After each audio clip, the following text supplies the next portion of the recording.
Morning students, welcome back to Hindi class. Take out your Hindi book, page number 64।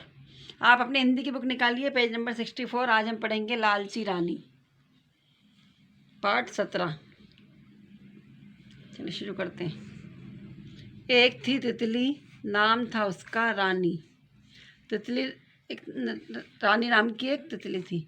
रानी तितली के पंख बहुत सुंदर थे। आपने तितलियों को देखा होगा, उनके पंख कितने सुंदर होते हैं ना, अलग अलग रंग रहते पंखों के। उसके सुनहरे पंखों में रंग बिरंगी बिंदियां थीं। ये जो पंख हैं, इनमें देखो रंग बिरंगी बिंदियां हैं। रानी को अपने पंखों पर बड़ा घमंड था। रानी जो थी उसको अपने पंख पे बहुत घमंड था। वह अपनी साथी तितलियों की हंसी उड़ाती और कहती, मुझे तो भगवान ने सबसे सुंदर बनाया है, मेरे जैसी तितली सारे जंगल में नहीं है। रानी तितली अपनी साथी तितलियों से कहती थी, मुझे भगवान ने सबसे सुंदर बनाया है और मेरे जैसा कोई भी जंगल में नहीं है। एक दिन रानी बाग में फूलों का रस पी रही थी। एक दिन क्या हुआ, रानी बगीचे में फूलों का रस पी रही थी। उसे उसे रस रस पा में बड़ी मतलब पीना पीना बहुत अच्छा लगता था। जो रानी थी उसे रस पीना बहुत अच्छा लगता था। उसने पहले गुलाब के फूल का रस पिया, फिर वह उड़कर चमेली के फूल पर बैठ गई। सबसे पहले उसने गुलाब के फूलों का रस पिया, फिर वो उस गुलाब के फूल से उड़ के चमेली के फूल पर बैठ गई। रस पीकर उसका पेट भर गया। जब उसने रस पी लिया तो उसका पेट भर गया, फिर भी वह ना मानी। अब उसे गेंदे के पीले पीले फूल दिखाई दिए।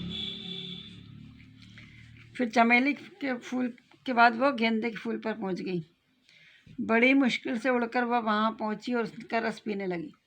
अब क्या हुआ, गेंदे के पेड़ पे फूलों पे पहुंची और उसका रस पीने लग गई रानी तितली।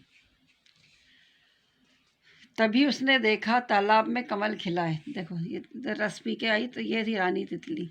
इसने देखा कि तालाब में एक कमल खिला हुआ है, दिख रहा है ना आपको ये। उसने सोचा कमल का रस तो बहुत मीठा होता है। ये रानी तितली कमल का फूल देख रही तो उसने कहा, ये तो बहुत मीठा होता है कमल का रस तो। उसने उड़ना चाहा पर उड़ ना सकी। उसने उड़ने की कोशिश की गेंदे के फूल से, लेकिन वो उड़ नहीं पाई। उसने कई बार कोशिश की, लेकिन उड़ने की बजाय वही झाड़ी में गिर गई। जब वो उड़ने की कोशिश कर रही थी तो उड़ते नहीं बना, तो झाड़ियों के अंदर गिर पड़ी वो। उसके सुंदर पंख कांटों में फंसकर टूट गए। अब ये जो झाड़ी के कांटे थे ना, इसके पंखों में ये लग गए और उसके पंख टूट गए। उसकी सहेलियों ने बड़ी मेहनत से उसे सहारा देकर घर पहुंचाया।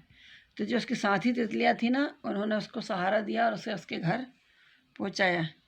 तो रानी अब समझ गई थी कि लालच करना बुरी बला है। तो अब रानी तितली को समझ में आ गया था कि हमें लालच नहीं करना चाहिए, लालच करना बुरी बला है।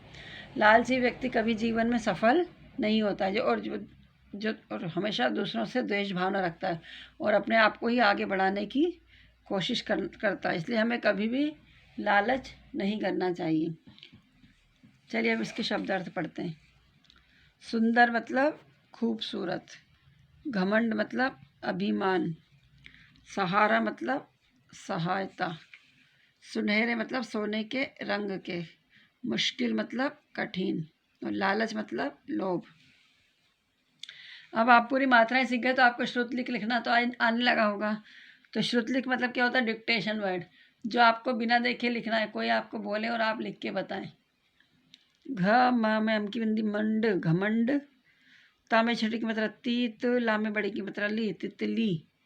च मा में की मात्रा में, ला में बड़ी की मात्रा ली, चमेली।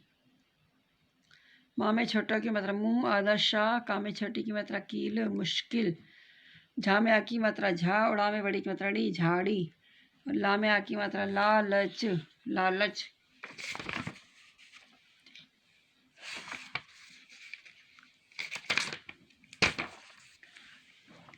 चलिए मौखिक प्रश्न उत्तर पढ़ते हैं। तितली को अपने ऊपर घमंड क्यों था? तो तितली को अपने ऊपर अपने सुंदर पंखों का घमंड था। तितली रानी के पंख कैसे टूटे? तो तितली रानी झाड़ी में गिर गई थी तो कांटों में फंस के उसके पंख टूट गए। तितली को क्या समझ में आ गया था? तितली को समझ में आ गया था कि हमें कभी भी घमंड नहीं करना चाहिए।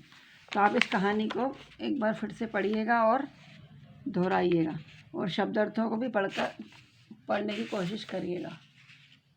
Thank you. Have a good day.